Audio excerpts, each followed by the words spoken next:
A one, two, a skiddly diddly do. And why aren't you in uniform? Hey Squidward, Yes, Patrick. is mayonnaise an instrument? The white sedan, you left your lights on. Welcome back, folks. Episode 4. Numero quattro of the second shift. We hope you had a good day at work. We did ourselves, but this is our true occupation. Yeah, man. Fuck the 9 to 5, you know? Yes. I want to sit in front of a microphone. Yes. Which I if you work from home, you do that anyway. Yeah, I'm a commuter. But to be honest, I'm kind of glad I commute. I get nothing done at home. Yeah, it depends on the day, right? It depends on if you're working more on the computer or if it's more interactive. But I'm what they call a hybrid. So I'm I like a I'm nice transitioning. hybrid, you know? Not too heady, not too body, but just a good middle ground. Yeah, like a Zorse or a Liger or Linner or Or brunch. you can go like... I was going to say a Pomsky. What's that? A Pomeranian Siberian Husky mix. Oh my god! I've always wondered, do they need like a stepladder to get up there? Oh my god! Or does the big dog just have to like really squat down a lot? I don't know. I've always considered that myself. You know. Could be a turkey baster situation. Yeah. One of those artificial insemination Dutch oven type things. If you catch my drift. Anyway, this week we're talking about Rick and Morty. Rick and Morty. A cultural phenomenon, animated show. And I'm a sucker for animation, but I'm even more of a sucker for transcendent themes and motifs and intergalactic, multi-dimensional, smart writing with jokes and sci-fi as well as pop culture references. And you cannot go wrong with anything I just said. I mean, the show's honestly out of this world. Indeed. Out of many worlds. Touche. Out of many worlds, one. When worlds collide. So, we've been a fan of this show for a long time. Mm-hmm. And back when we used to live together, back in the old 2017 days.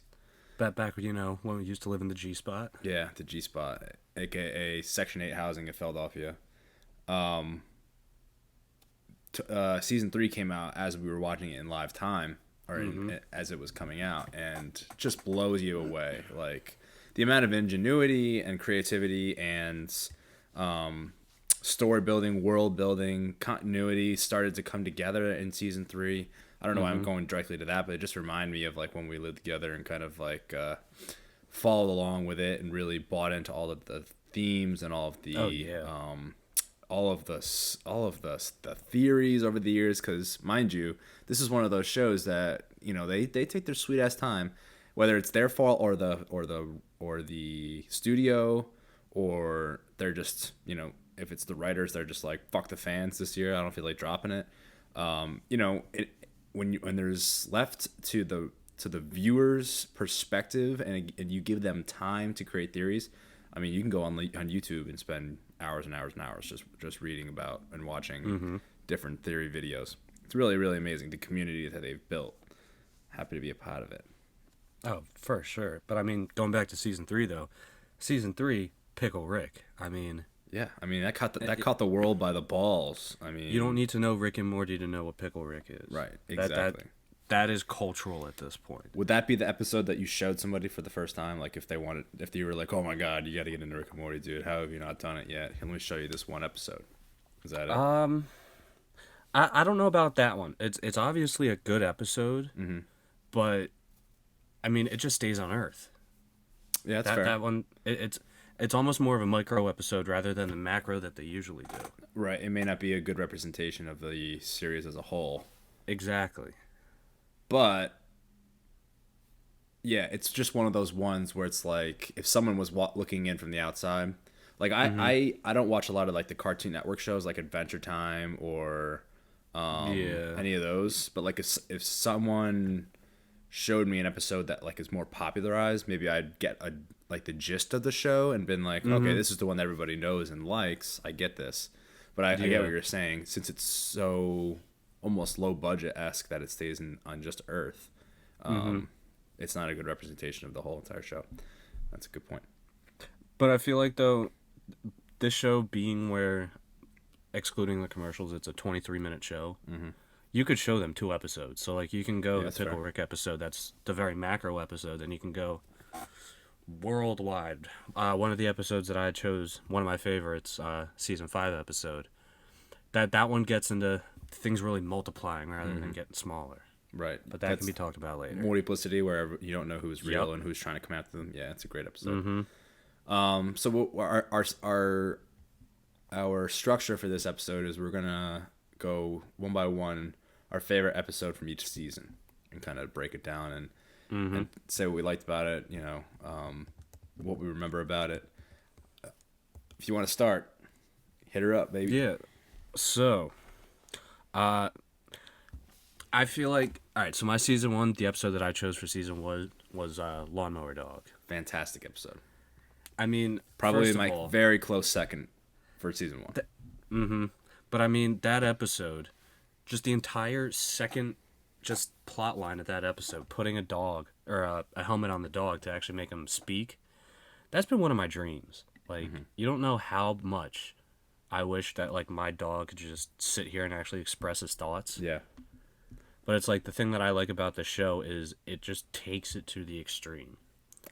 Don't you also have a Shih Tzu? I do. Yeah. Granted, I think I think Snowflake or Mr.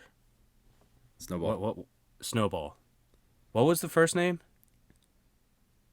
I Mr. It was Snuffles or something like that. Something like that. Or I could see Snowflake. I forget. Snuffles. Yeah. Okay. Yeah. But yeah, actually being able to get into the mind of the dog. But then it going to the extreme was, you pissed on the floor, human. Let me put your face in it. So it's a very good flip. But like I said, that's only kind of like the secondary plot. The main plot of that episode is just almost like an Inception-based episode. Love it. And just kind of like shows how weird and how Inception really doesn't make incredible amounts of sense, the logic of it. But still entertaining nonetheless. You get the Scary Terry, which is a very, very big character. Welcome to your nightmare, bitch. You can run, but you can't hide, bitch. You can run, but you can't hide. Oh, look at this. Look at this, Morty. He's getting tired. I love it.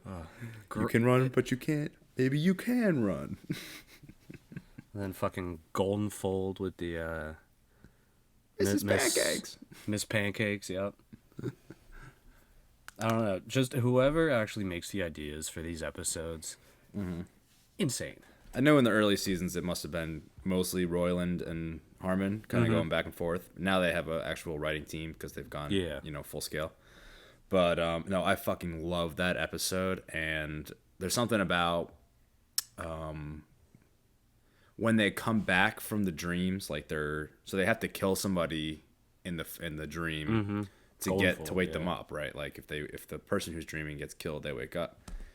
And as this is just what I remember. I didn't watch this one recently, but as Scary Terry is helping them come back to the first level of the dream, he kind of outlines for them like what they should learn. So everybody inside that dream learns. So it's like when they get to the centaur in like the sex world, he's like, "Sex is sacred, bitch," and then everybody kind of learns something, even if it's just a manifestation in someone's self-conscious. So it's really cool that they kind of did that. Like, you know, obviously they were just trying to incept Mr. Goldenfold to give Morty A's in math so that they could fucking go on more adventures. Yep.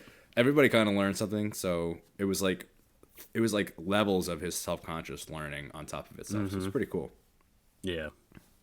Yeah, so what episode did you choose? I went with the M Night Shyamalan's. So it's it's a play on M Night Shyamalan.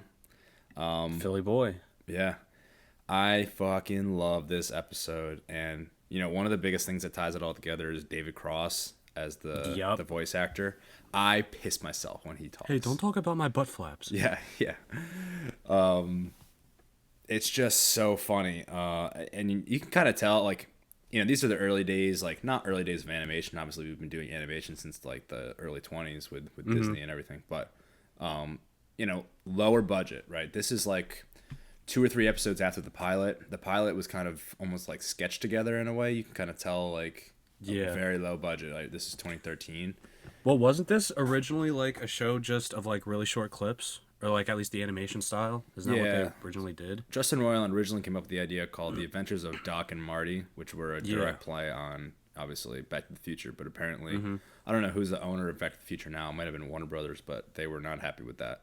So, yeah. So he essentially kept the same idea, right? Where Yeah. Morty is Marty, and he kind of has almost the same expressions, like, oh man, jeez. oh man, Doc, what are we gonna do? We're stuck in the past.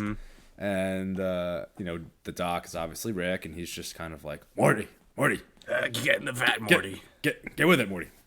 Anyway, I love this episode, and I think, it's funny when they get to the scene where Rick is like, oh, Morty, you don't think this is a simulation, Morty? Why don't you look around there, Morty?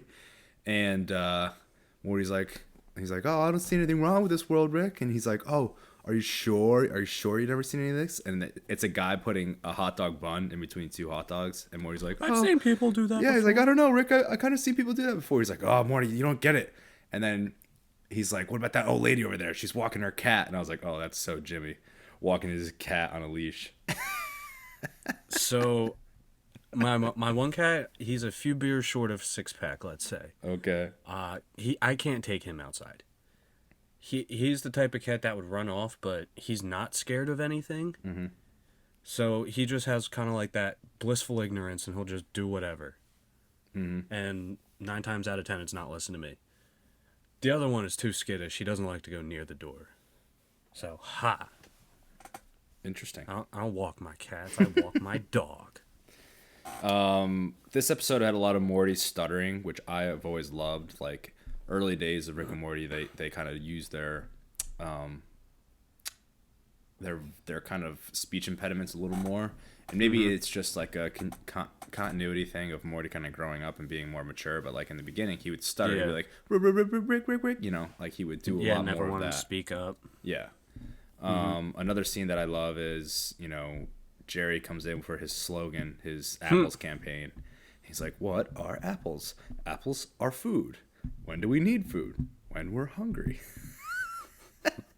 And so they take the processing power of the simulation that they're in, and they give him 5%, and they give Rick and Morty 95%, so that they can focus on pulling the recipe for concentrated dark matter out of them. Jerry is basically living his best day of his life inside of the easiest rookie setting of a game that you could ever attain. Yep. And driving down the street, there's only like 3 of the same characters saying the same 3 things. But anyway, at the end of that scene where he goes to his boss and says, I'm a fraud and everything. He's like, in fact, I shouldn't be fired. I should be rewarded. And okay. Oh, he's like, okay, yes. And he says yes like 20 times, but I love Jerry whimpering. Like, he starts to cry and he's like, it's the funniest thing. There's also this thing that I kind of noticed as well.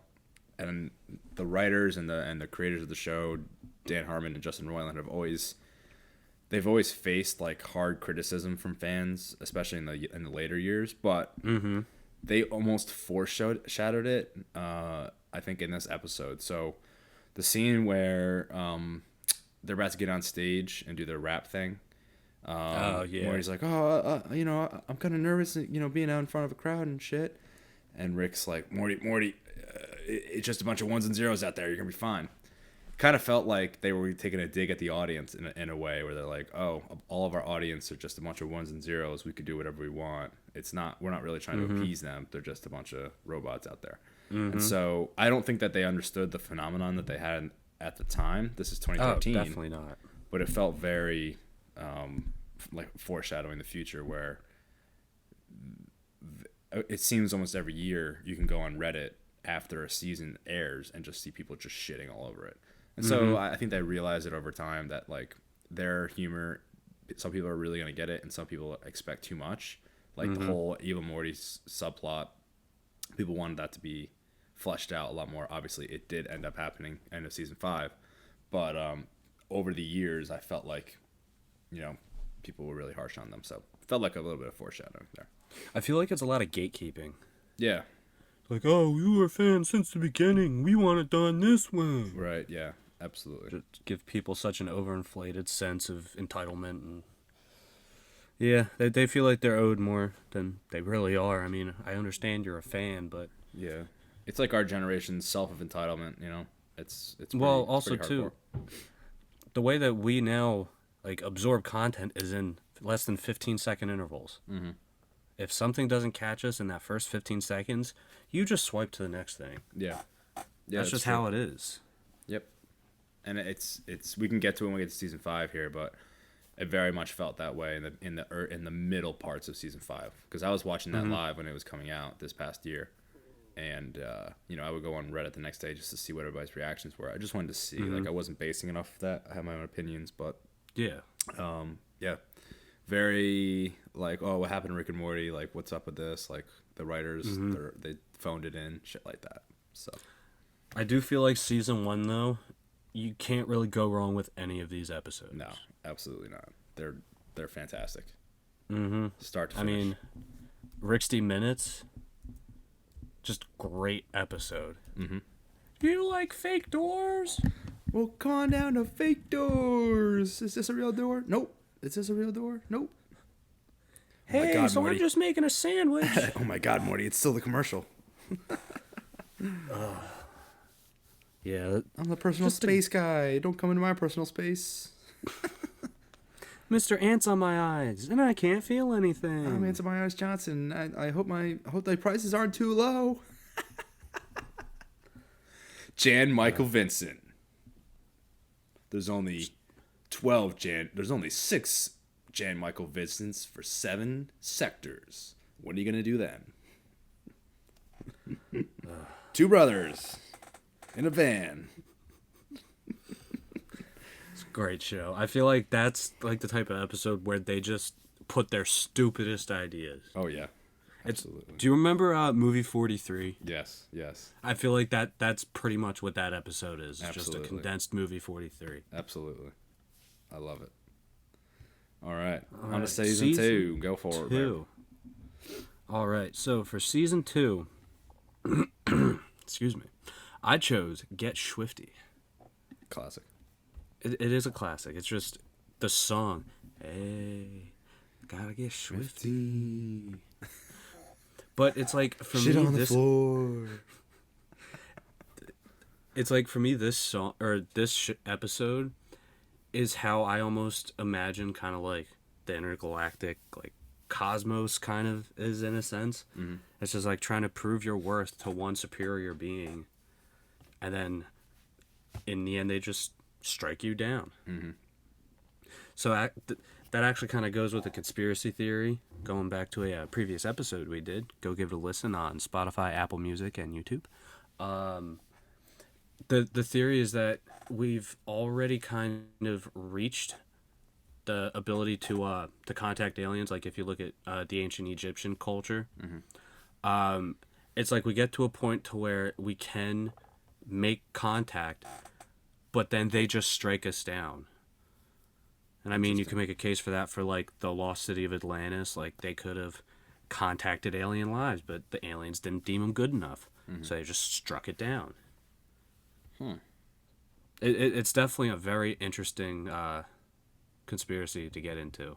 Intriguing. Yeah, but yeah, Get Swifty. Plus, it's got kind of like that America's Got Talent or Eurovision style. Mm-hmm. Yeah. Isn't Ice-T in it? Oh yeah, he is. Morty. Oh, and then you get now I'm water tea. Mm-hmm. But then you get everyone back on Earth starting the new religion. Oh my God, that's awesome. And then you just see Summer just be the most fanatical person ever. Yep. Yeah, great episode. Yeah, that whole scene reminds me of another episode, the one where they create the app, the love app. They're all going crazy. Yeah. Yeah, fantastic episode, classic. I think that's the first time that the president's in it too, right? Yeah, I think so. Okay. Played by what's his name? Keith David. Great voice actor. He's in a lot of episodes. He's also the giraffe in that the episode where they don't know who's actually a parasite. Oh, He's a great giraffe. I'm what does he say? I got a long body but a short neck. Giraffe. something like that. Yeah. All right, my pick for season 2 was the Ricks Must Be Crazy. Oh, great episode. And Great episode.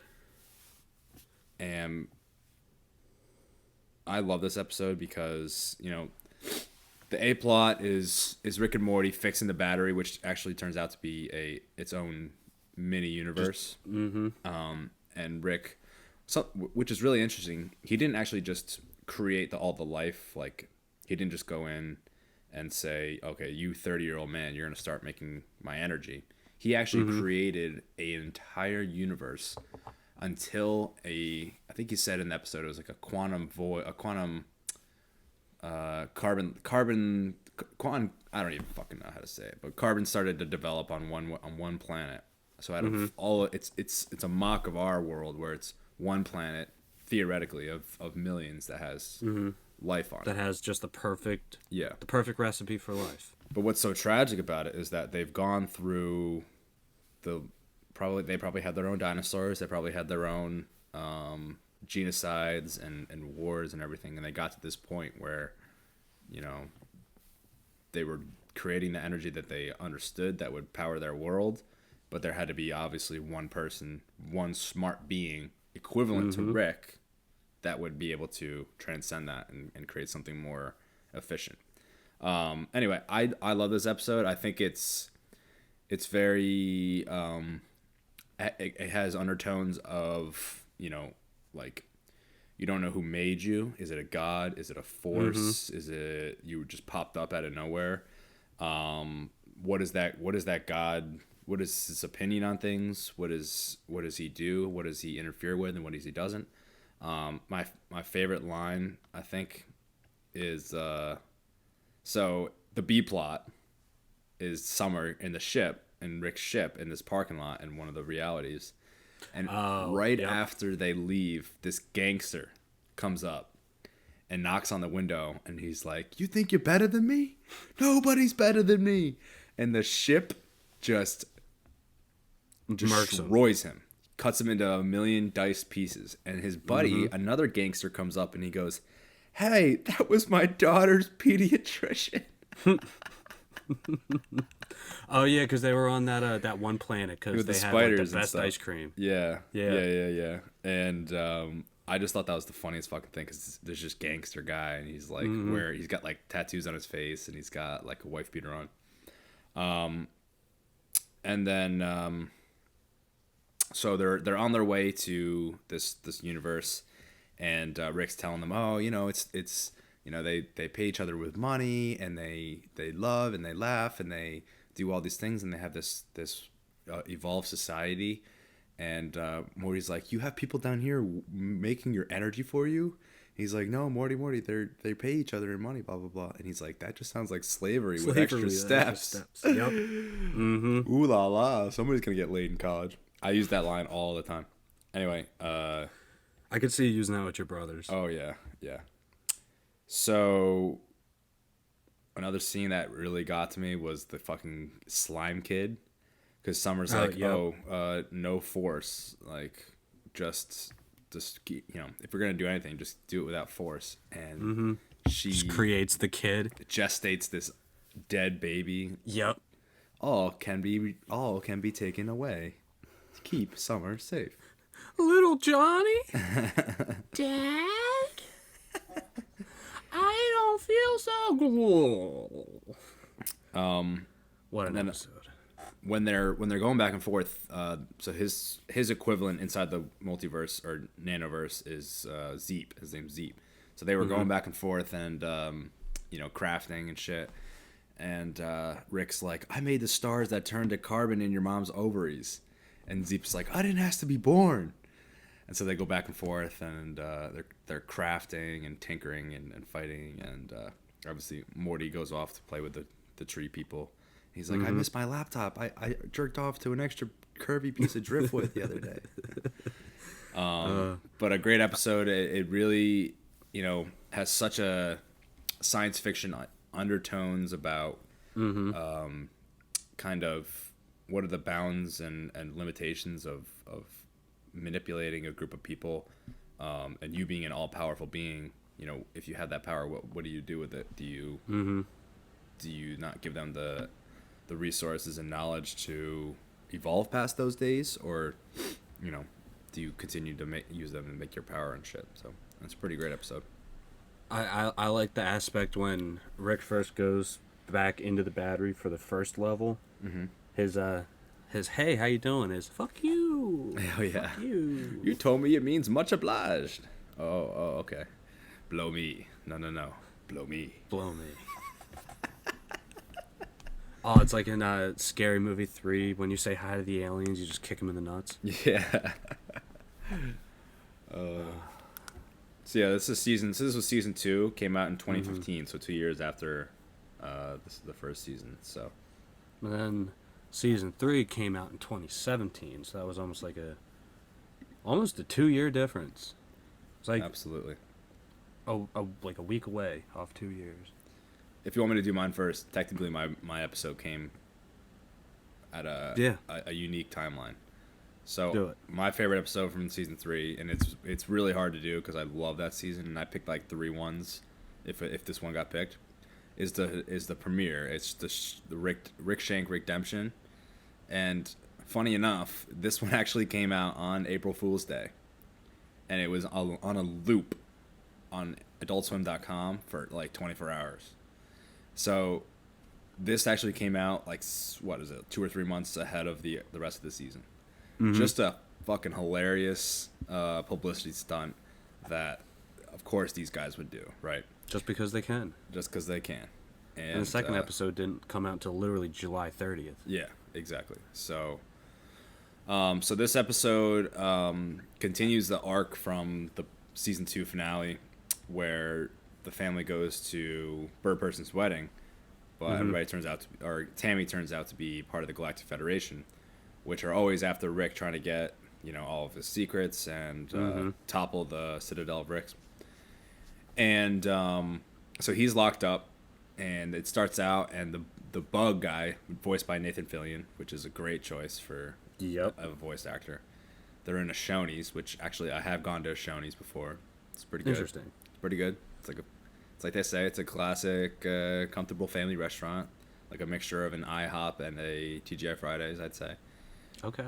And so he's trying to find out the essentially the formula for interdimensional travel, and they're going through his memories, and he's like the longer we're staying here, the faster your brain gets destroyed. And the Szechuan sauce. They go right to the Szechuan sauce, and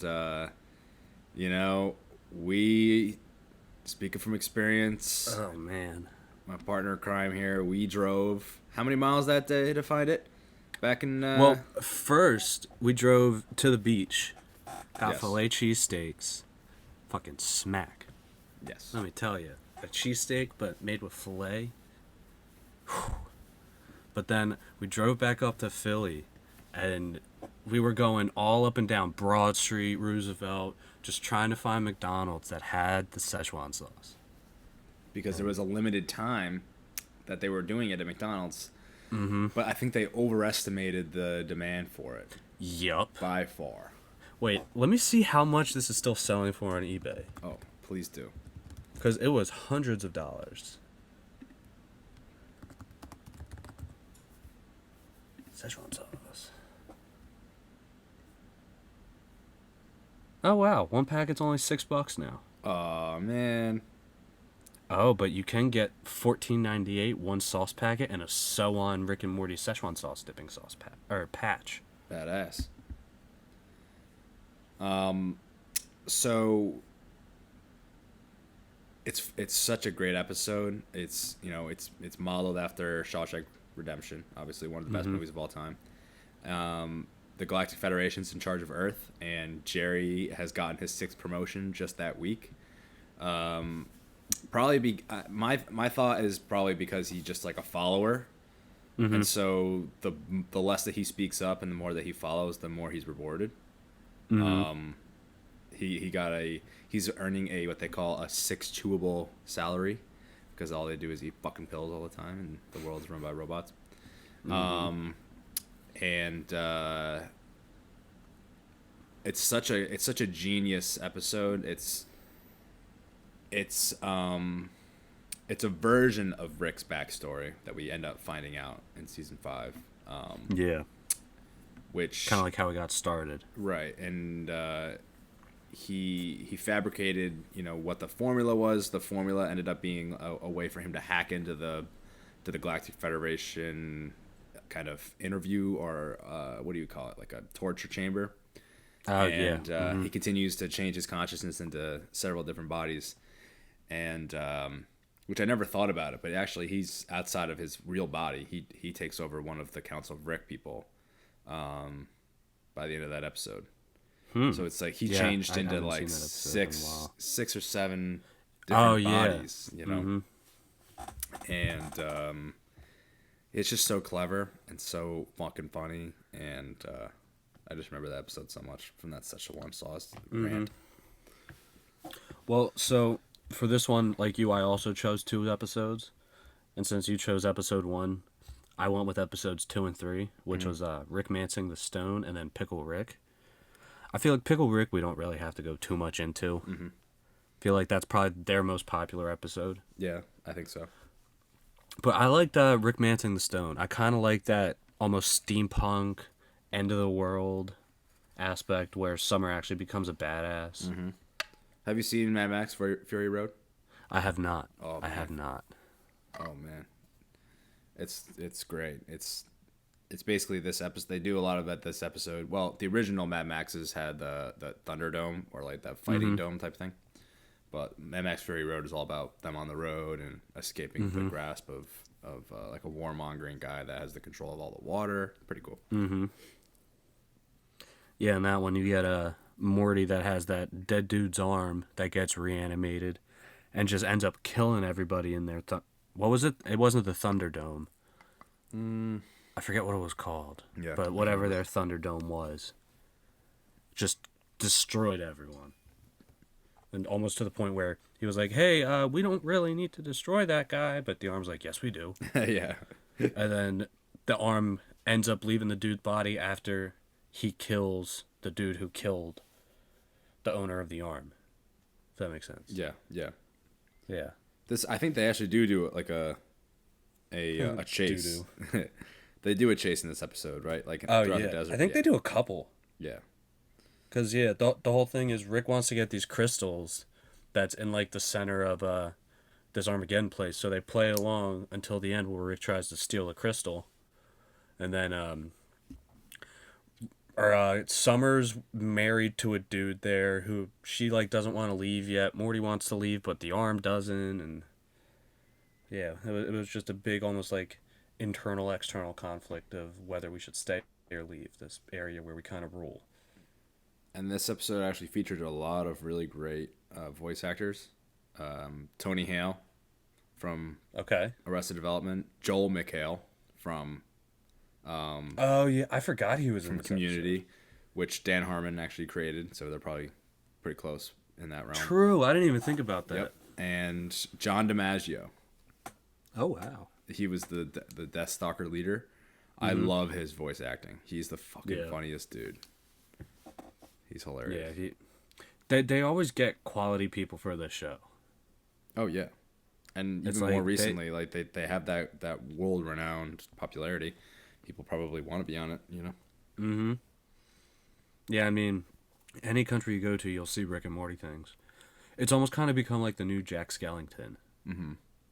Like, this generation's emo kid is wearing all Rick and Morty stuff. Yeah, absolutely. Absolutely. This season also featured the Rick Lannis mix-up, which is like a fucking amazing movie-esque episode. Like, if you really don't pay attention to the time, and you're just like, wow, this is amazing. You wouldn't even realize it was still only 22 minutes long. Like, it feels like it's 6 hours. It's an adventure. Yeah. We don't have to go into detail with that, but that is, honestly, I wouldn't show that to someone for the first time to describe the show. Yeah, you need it to might be my understand third the one show. though. Like, I would show them 2 goofy ones and 1 serious one like this. I get that. I can feel the that. writers are smart as hell. They understand socio-cultural, hierarchical society in that realm. But this season, just fucking awesome. Really great. Season 4. All right, so on to season 4. So for this one, I have Childrick of Mort. That's a great I just thought this was a funny ass episode. Yeah. So this one starts off, Rick gets a call. Hey, I'm pregnant. And everyone's freaking out like, wow, you got a girl pregnant? And then the mom, Rick's daughter, is like, no, you have to go to her because you're not having another child that turns out like me. Yeah. So they all hop in the spaceship. Well, the family station wagon that turns into a spaceship. Well, backtrack a little bit. They're going on a camping trip. Jerry thinks it's a great idea to take everyone on a camping trip to get everyone all connected again. So there's Jerry wanting to go camping, but everyone else that wants their technology and just not to be around him. So Rick gets the call. Car turns into a spaceship. They start flying to space. Right. They get to a planet, and Summer's just like, wow, this is where she lives? And Rick's like, not exactly. I kind of fucked a planet. Then you go down the way that I guess you'll say she. I don't want to assume a gender's a planet's gender. Wow. She talks in seismic activity, so he's got to get something that can read the low frequency waves of earthquakes happening on this planet that's alive. And then they get to almost a crater-looking thing that just looks like a protruding butthole that just starts pooping out all these clay kids. And they're dumb. So now, this I actually kind of found as a little foreshadow. When all the kids come out, they're all saying, I am, I am, I am, I am. Which leads to the true lineage of the father. But that comes in later. So yeah, Rick and what's his daughter's name? Beth. Yeah. Rick and Beth just come up with this idea to kind of like streamline these little guys and make them actually learn something rather than just coming out spewing I am, and to create a civilization. So they literally make it almost like one of those management games where you have to put a certain amount in here and a certain amount in here. We can't put too much in there. It's going to overload this. Just on a grandiose scale. And yeah, just starts churning out these clay people that Rick had with the planet, with the planet. So then it comes in, the planet earthquakes and is like, Rick, we need to talk. You're not the father. And then all of a sudden, this big just cloud comes in, and Rick looks like, God's the fucking father? So that's what I was saying about the foreshadowing. One of the whole Christian things with God is the traditional name is Yahweh, which is I am who am. So them Good all call. coming out, I am, kind of shows like, hey, they're God's kids, not Rick's kids, even though Rick not technically, but he thinks he's a god. So, yeah, Rick and the god end up fighting. One of my favorite parts in the episode is Morty and Summer. They're like, we just want to play video games and get high. So they found an abandoned rocket ship, and Summer's like, oh, I think if I inhale this stuff, this big pink glowing tubes of things, I'll just inherit their knowledge. And then Morty's like, oh yeah, this looks like my video game controller. I could do this. So Summer starts huffing on this liquid, starts telling Morty to write things down above these colored buttons to try to get this plane to move. They get the plane to move, but all of a sudden the wings pop off and it just starts slingshotting all over the place. And then Summer's high as fuck. Morty doesn't know what to do. They start tumbling around. Morty gets a contact high, so they're done. They're not really worth anything right now. They're kind of just mumbling and bumbling. But this rocket ship ends up slingshotting into the cloud and pierces the god who's currently about to kill Rick, pierces him right in the back of the head and goes right through his eye. Oh yeah, hardcore. So Rick wins. Kind of like, yeah, this is why we don't go camping. This is why video games are getting high. Good. And then, obviously, at the end, you see Rick. Yeah, Morty and Summer, they just got high and played video games. Yeah, they right. didn't do anything. But yeah, moral of the story: Rick thinks he fucks up. Well, he did fuck the planet. He didn't think he did. He thinks he got a planet pregnant, but God got the planet pregnant instead of Rick, and then Rick kills God. The end. It's a fantastic episode. That's definitely one of those out there episodes. Yeah, and I really love the scenes in between where they're like, oh, we have a backup on the playwrights. We have to, or no, we have a backup on English teachers. They have to like spank them. Like they divert and then they spank them and they end up being playwrights and comedians. Yep. And There was one, why did you put so many football players in with the introverts? Because they got to bully the math kids so they become astronomers. yeah. Oh, I love that. That's classic. Smart That's just writing self-deprecating humor right right there. there. Yeah, it's fucking awesome. Because that's one of those ones because that's a pretty common thing. People get bullied. Oh, what's 2 plus 2, nerd? They're like, I'll show you. And then they end up working for NASA. Stars. I chose the Vat of Acid episode. Hilarious. Which they actually won an Emmy for. Did they really? That's Yes. awesome. Yes, they did. Yeah, that was a good episode. And they actually, that whole 5-minute sequence where they crashed the plane and everything, they didn't actually have that in the first cut, but they needed to add it back in because they were 5 minutes short. So it kind of worked out that way. They wanted to put that in there. I think that was kind of the deciding factor that made the episode so goddamn powerful and impactful.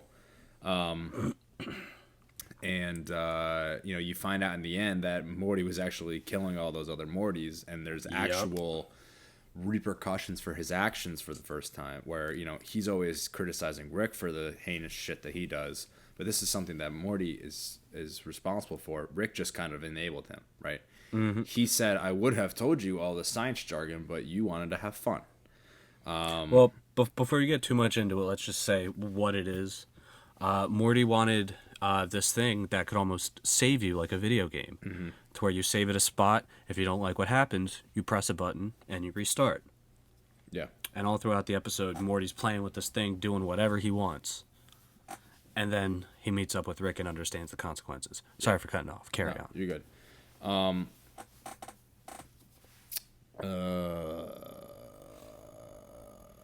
Yeah, you're talking about how, like, he's like, oh, well, it's not everything you seemed, huh? Yeah. If you would have just told me the science mumbo jumbo. Yeah. Some of the shit that Morty does during his sequence is so goddamn funny.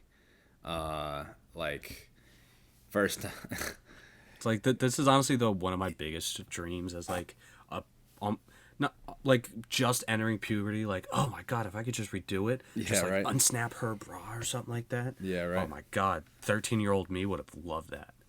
yeah, he just does some stupid shit. Like he's throwing like cheese balls into his mouth and he misses it, and he walks into the girls' room and they yell at him. And then he restarts that. He pushes this guy into traffic, then he restarts that and helps him across traffic. Suicide by cop.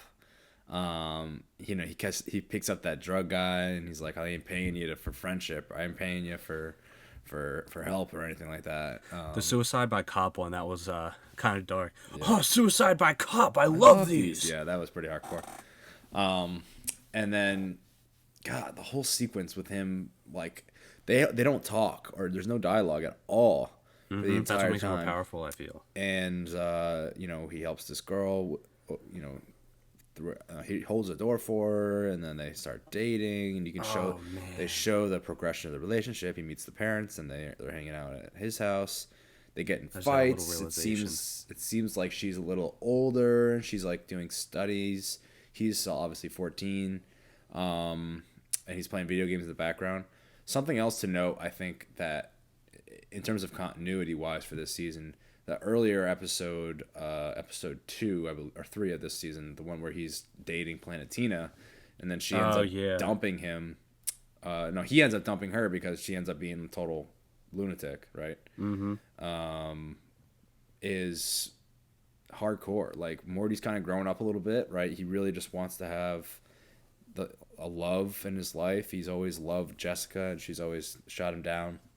Or something's happened, like, she turns into a fucking a praying mantis, and then a monster. Yeah. He's always wanted that so bad, and the first girl that he actually bonds with ends up being a total fucking crazy person. But also a realistic one too, not one on like another planet or inside Anatomy Park. Right, like someone in the real world that he could date, but she turns out to be kind of like a Thanos creature, where she's taking advantage of all that power, and in her mind she's doing it for the good reasons, but she's really murdering people. But he finally finds like the perfect mate, and I think that she's probably a couple years older than him, because that scene where she's studying and he's playing video games in the background. And anyway, they go on this trip, and the plane crashes, and it is just harrowing. Like, they land, the front of the ship, there's only about 6 people in there. One of the guys freezes, they eat him. Morty sees like she's struggling, so he's like, fuck this, I'm gonna find the rest of the ship, or the rest of the plane. And oh man, he takes his glove off to try and call 911, and his finger falls, falls off, disintegrates almost. Yeah. But the hardest part of all of it, it's Jerry that fucks it all up. He reaches into his bag after he drops the remote, and then the music comes back. It's in the way that you use it. And he's staring at the stripper poster. Yeah. Oh my god. I feel like that episode is like the perfect really embodiment of actions speak louder than words. Oh yeah. Because especially all those when he's actually using the device to jump forward and backward and keep going. Like you said, no dialogue. It's just all his action. Yeah. It just shows the action of a 14-year-old kid, that what he thinks would be cool but doesn't understand the actual repercussions of what he's doing. Yeah. And I think the editors and the people that just decided about the music is really powerful there, right? Because they used this kind of like poppy 80s, 90s song. Because at first it was fun. Yeah, it was fun. He was having fun. Then it took a dark turn. Yeah, it was. At first, it was just kind of like a little bit of just background music to kind of keep things along, and then it got darker, and then it goes back to that, that reality that he's living in, where he thinks that there's no repercussions because he keeps killing himself over and over again, right? Did you ever watch the movie Click? Yeah. Yeah. I feel like this is exactly Click. Yeah, exactly. It definitely is. And anyway, at the end of the episode, Rick is still pissed off about his criticisms of the vat of acid, and makes him repent by faking just his death having to inside of the fess up acid. for it. Yeah. I'm not sure really what the theme, like what the learning is, but it's like, if you criticize someone so much into a corner, like they could surprise you, but they, things are not as what they seem. It's almost too good to be true. So you don't complain, or don't beggars can't be choosers, and don't complain when you have things and stuff like that. So Great episode. Obviously won them an Emmy. Great soundtrack. Tragic. But the vat of acid. Yeah. Vat of acid's hilarious. I'm immune to acid.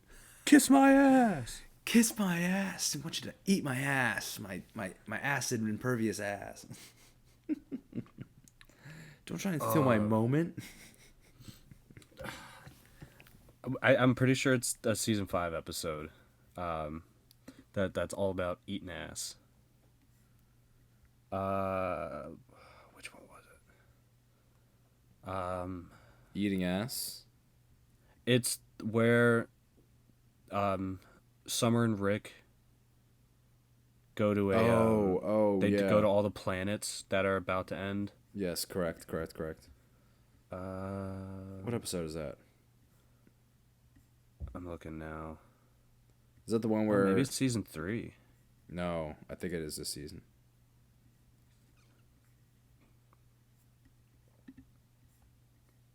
But yeah, there was just a part where It's the one where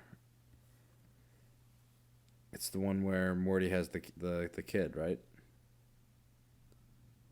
No, it's not Raising Gazorpazorp. No, not that one. Rick Dependence think- Spray. It's on season 5, I think. Is that the one with Because The I think Planetina? I think I think it's the one with all the horses and the sperm. You know what I mean? It's a Rick Convenient Mort. Yeah, it's the that's the Planetina one. Okay, sorry. yeah, You're it's the right. Planetina one. It's yeah. the planets, right? Okay, you're right. Yeah, that one in the beginning where Summer and Rick are just going like, "Oh, is that an uneaten butt? Let me." I love how she has like the Avatar powers, like it's the wind, the land, and the fire, and the water. Oh, yep. And how it's just really trashy people that hold the rings. Yeah. Oh, we're gonna sell it to some Saudis. You know, we don't care. Yeah. Which brings us to season 5, the most recent season. 5. It was quite the trip when I was watching it this past year. I haven't seen the full season. I've only seen a couple episodes. Oh but shit! Then you should have told me great. that. I didn't mean to say what I said earlier about. You're fine. Episode 10. It's fine. Well, now watch But it. Definitely get to I'm episode definitely 10. gonna watch it. Episode 10's crazy. But yeah, I brought this up before. My favorite episode of this season that I at least watched was Mortiplicity, where they just don't know who's the decoy and who's not. Mm-hmm. And the whole thing, a decoy doesn't make decoys. And then it just finds out that every single decoy is making decoys. Yeah. And then you get to the part where it's a copy of a copy. Yeah. And you just get the most, like, C+ Rick and Mortys. Yeah. The puppet ones and the... Well, the puppet ones were actual decoys. Right. They wanted to be puppets, to pretend. Because remember, they took all the puppet heads off? Oh, yeah, you're right. But like how they thought they were first fighting the squids, then all the Rick and Mortys and all of them were all the squids. Yeah, that's a great episode. That was one of the more well-received ones from this season, I think. I can see why. Yeah. Did you watch the ones in between? Like, which one did you end up at? The Planetina one? I watched 1, 2, 3. I think I got like the first half in, like the first 5 episodes. First 5? Okay. Okay, cool. So you didn't get to the Thanksgiving one? No. Oh, that one's funny. That one is really funny. It's stupid, but it's really funny. I feel like this show has a good balance of like the stupid episodes and the ones where they like actually go in really depth. Oh yeah. I chose the Returnal Friendshine of the Spotless Mort, which is season 5, episode 8. I didn't realize you didn't watch it, but I could just outline a little bit. Essentially, Rick's trying to revive Phoenix Person. Okay. And he kind of goes into his brain. It's almost Inception-esque, but it's a little bit more like trying to save him, not like incepting an idea. Like if he can do it from the inside out, then that's the best way to go. and it's basically going through like all their memories together, and you see a lot of their backstory together, which is really cool, and kind of interesting to see like where they started from, what they fought for, what they fought together with, like who they were friends with. It's a really interesting story. Plus, my favorite soundtrack of the entire season, of all seasons, favorite song. When you get to it, you'll know.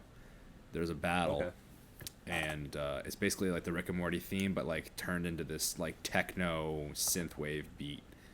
Interesting. And it's badass. I listen to it like once a week. So now, It's got a saxophone in it. It's gas. Oh, Liam loves his sax. Mm-hmm. Okay, but now is it at the level of Post Malone's Hollywood Dreams? No, that's gas. That's one of the best songs ever. I fucking love that cover.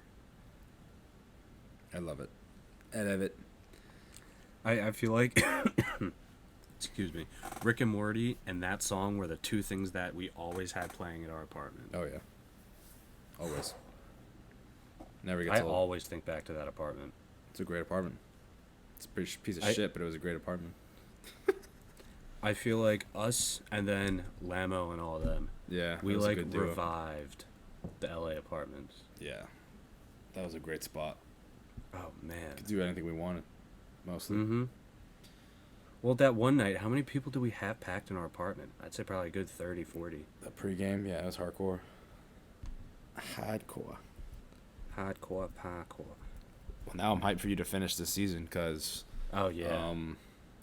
let me just say that they continue the Evil Morty plot line. Yeah, I remember you and- saying that. And there's just like implications going forward about different backstories and like where people came from and what exactly what the realm of possibilities are. It's cool. It's really cool. They ended it on a high note, so I think Oh, wow. episodes 3 to 7 of that season kind of got like a bad rap. People didn't like them that much, but I think they were just like the funny episodes that they just wanted to like just put in between, which were just like this is so funny, we should just keep these in here, it's too funny. Mm-hmm. Yeah. But people didn't like it because they were like, oh well, we could be getting Pickle Rick every week, but we're not. It's the same. It's the same level of criticism it always has been, maybe even harder nowadays. I feel like because the show got so popular and so many fans, Yeah. and like it has episodes that have won awards and not just like little independent awards, that kind of opened it up for people to be super critical about it. Mm-hmm. Like, Oh yeah, it won for Pickle Rick too. I mean, one for Pickle Rick and the Vet Acid. That's not surprising whatsoever. Yeah. But yeah, it's such a popular show now, and like you said, just such like a mainstay in our culture. It's one of those things that people are either gonna really love or really hate. Yeah. Absolutely. Absolutely. It's just also feel like, ingrained too- in our culture at this point. It's great. I think it's something that everybody should grow up with as not like a early age cartoon, but like an adolescent cartoon. It fits right into that. But I mean, what other cartoons really are there though that kids watch nowadays? It's like the Rick and Mortys are the cartoons for kids. Right. But what age group do you? Yeah, like that's true. That's true. I feel like probably every 12-year-old's watching Rick and Morty. Oh, I hope so. I do declare, Well, I do declare. Mr. Beauregard. All right. What shall we do next week, sir? I don't know. Any I ideas? I was kind of thinking maybe we see just like what the shittiest movie we could find is. Just like Wait, we both come with one, or we both watch it? no, we both come with one. Okay. Like we'll set like some ground rules. Like it's got to have a semi decent budget, not like more than an indie movie. Okay. It came out in theaters. I wouldn't say so much theaters, Because now but there's so not much streaming. Okay. yeah, but just not like a movie that circulates film festivals. Okay. Have you ever Like- seen Room? No. Have you ever seen Tire Yes. or Teeth? I haven't seen Teeth. You don't know what Teeth is? Oh man. All right. I won't do Teeth because I feel like Teeth is just like such a. Once I talk about it, you might know it. It's the movie about a girl that just has teeth inside of her vagina. Oh my god. Yeah, that's literally the entire premise of the movie. Every rose has its thorns. Lord have mercy. Yep, but it's like in the beginning of the movie, her like older brother tries to diddle her, and he puts his finger in her, and it just snips the tip of his finger off. Oh my lord. It's that one's a crazy movie. Oh my But yeah, god. we can go the shitty movie routes, or we can like talk about movies that have like had the lowest grossing box score. Ever. Like, just Yeah. hemorrhaged money. Mm-hmm. Yes, I like that. I like. Okay. I like. All right, so next week episode, shitty movies. Shite. Like, these are ones that they wouldn't even show, like 3 a.m. on the fucking TV shopping channel. Like low of the low, I love it. but not like smut though. Yeah, we're not talking porn here. We're talking. Yeah, I think it has to be seen by a certain audience, but like, Yeah, you know. or like, yeah, like probably Godfather 3 level bad. Oh, so you're talking that? Okay, I see what you're saying. So like Yeah, maybe like- like the expectations were really high, but it ended up being so bad. Yeah, we could go that route. We could just the worst.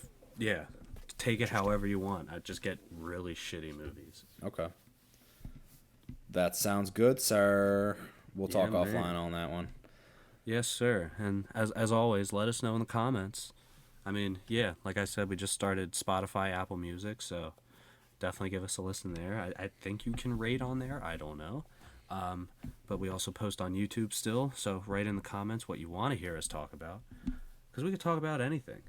Yeah, give me a rating. Tell me you hate me. I want to know. Exactly. Just make us feel something. Yeah, I want to feel again. Yeah. Ugh. I feel Too much Rick and Morty. Especially watching Rick and Morty having to bury their dead bodies over and Oh my over and God. over again. Look on down from the bridge. That song Oh, gets me every man. time. Mm-hmm. Such good music choices. Well, yeah, Oh, you yeah. let me know when you finish it because I'm interested to see what your thoughts are. All Now, right. now that you've watched everything all over again. Yeah. It'll be up there. All right. All right. Do we want to try to plan one out for like 2 weeks if we can get like a series in, If we can get a series in. or like talk about like the first season of like Peacemaker or something? Oh yeah, we could do that. Or wait, how many episodes of True Detective did you say there were? Like 6. Let's see. Let's see. 8 in that first season. The first season's the only one that's really worth watching. I personally, I mean, we could second do that season's one. okay. First season's fantastic. We could do that. We could start getting into like Ozark. Ozark's great.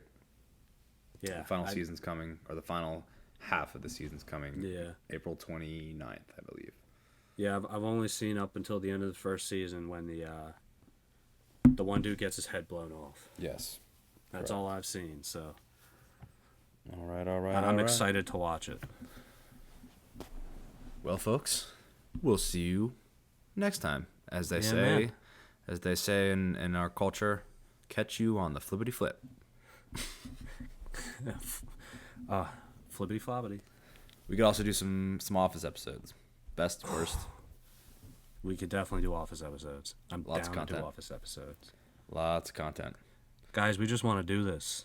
Yeah. We like talking. And we want to interact with you. Maybe we'll create like a subreddit or something. Ah, splendid. Splendid, splendid. All right, ladies. We'll catch you later. And the gentlemen, don't forget those. Yes, correct. All right. Clocking out, guys. See you later. Ooh, I like that. That's nice.